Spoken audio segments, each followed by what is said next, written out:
అందరికీ నమస్కారం. అసెంబ్లీలో ప్రమాణ స్వీకారం చేయడం జరిగింది. అయితే ఈ ప్రమాణ స్వీకారం వేళ ఇటు చంద్రబాబు నాయుడు గారు, ఇటు పవన్ కళ్యాణ్ గారు ఒక రకమైన భావోద్వేగానికి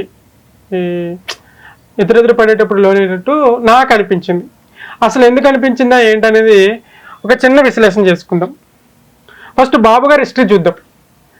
15 సంవత్సరాలు సీఎంగా చేసి 15 సంవత్సరాలు ప్రధాన ప్రతిపక్షంలో ఉండి 1978లో మొదటిసారిగా ఎమ్మెల్యేగా గెలిచి వెనువెంటనే మంత్రి పదవి చేజెక్కించుకుని ఆ రెండో టర్మ్ మళ్ళీ ఎన్నికల్లో పోటీ చేసినప్పుడు సొంత నియోజకవర్గంలోనే ఓటమి పాలై అక్కడి నుంచి రాజకీయం నేర్చుకొని రాజకీయ మెలకువలు నేర్చుకొని పార్టీ అధ్యక్షుడిగా సీఎంగా ఆ విధంగా నిలదొక్కున్నారు. అయితే ఈ 15 సంవత్సరాలు ప్రధాన ప్రతిపక్షంలో ఉన్నటువంటి బాబు గారు ఒక ఎత్తు అయితే, ఈ జగన్మోహన్ రెడ్డి గారి అధికార పక్షంలో ఉండేటప్పుడు బాబు గారు ప్రతిపక్షంలో ఉండేటప్పుడు ఉండేది ఒక లెక్క.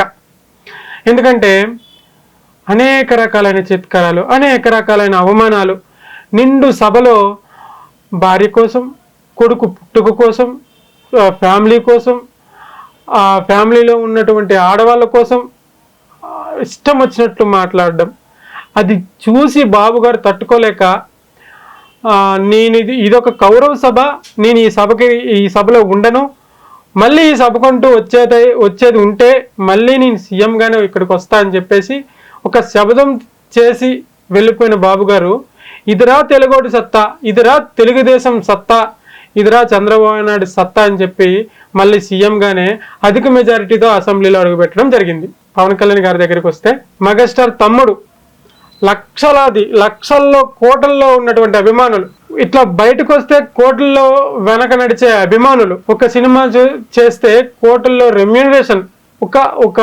విలాసవంతమైన జీవితం, ఇవన్నీ వదులుకొని నేను కూడా ప్రజాసేవలో ఉండాలి, నా వంతు సేవ ప్రజలకు అందించాలి, నేను కూడా ప్రజలకి జవాబుదారీగా ఉండాలి అని చెప్పి రాజకీయాల్లోకి రంగప్రవేశం చేయడం జరిగింది. అసలు పవన్ కళ్యాణ్ గారు రాజకీయాల్లోకి ఎప్పుడు రంగప్రవేశం చేశారని చూసుకుంటే, అన్న 2009లో ప్రజారాజ్యం పార్టీ పెట్టినప్పుడు యువరాజ్యం అధ్యక్షుడిగా పార్టీకి సేవలు అందించడం జరిగింది.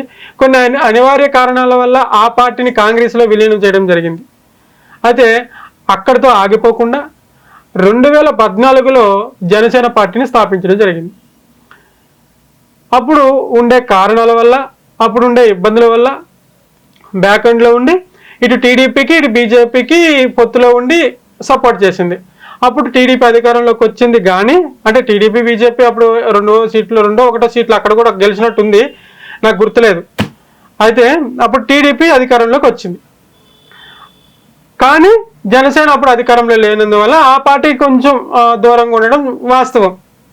ఇక సెకండ్కి వస్తే 2019లో స్వయాన ఎన్నికల్లో పోటీ చేసి నిలబడిన రెండు చోట్ల కూడా ఘోర పరాజయం పాలవడం జరిగింది పవన్ కళ్యాణ్ గారు. ఇది చాలా అవమానకరం. చాలా మాటలు అన్నారు, చాలా అవమానించారు. అప్పుడు 2009లో చిరంజీవి గారు 2 చోట్ల పోటీ చేసినా ఒక చోట ఓడిపోయి ఒక చోట గెలిచారు. కానీ పవన్ కళ్యాణ్ గారు 2 చోట్ల నిలబడి 2 చోట్ల పరాజయం పాలయ్యారు. నేను ఓటమికి పాలవడానికి గల కారణాలు ఏంటి అని అన్వేషించి ఆయన అన్వేషణలో ఆయనకి వచ్చిన ఆలోచన ఏంటంటే వైసీపీ వ్యతిరేక ఓట్లు చీలిపోవడం. ఇప్పుడు వైసీపీ వ్యతిరేక ఓట్లు చీలకపోతే మేమందరం ఒకే చోట వెళ్తే మాదే కదా అధికారం అనేది ఆయన మైండ్లోకి వచ్చిన ఒక ఆలోచనే ఈరోజు అసెంబ్లీలో అధిక మెజారిటీ, అంటే ఈరోజు అసెంబ్లీలో 21 తీసుకెళ్లి కూర్చోబెట్టగలిగారు. ఇంకొక విషయం చూసుకుంటే ఇటు టీడీపీ ఇటు బీజేపీ భర్త శత్రువులు, మామూలు శత్రువులు కాదు. అలాంటి శత్రువుల్ని ఏకతాటిపైకి తీసుకొచ్చి వాళ్ళిద్దరిని కలిపి ఈరోజు అధిక మెజారిటీ సంపాదించడానికి గల మెయిన్ కారణం ఎవరంటే పవన్ కళ్యాణ్ గారు అనుకోవచ్చు. టీడీపీ బీజేపీ జనసేన పార్టీ ఈ పొత్తు ఏదైతే ఈ పార్టీ గెలిచింది అనే పుస్తకంలో 90 పేజీలు పవన్ కళ్యాణ్ గారి సంతకం ఖచ్చితంగా ఉంటుంది. ఎందుకంటే ఆ విధంగా ప్రధాన పాత్ర పోషించారు.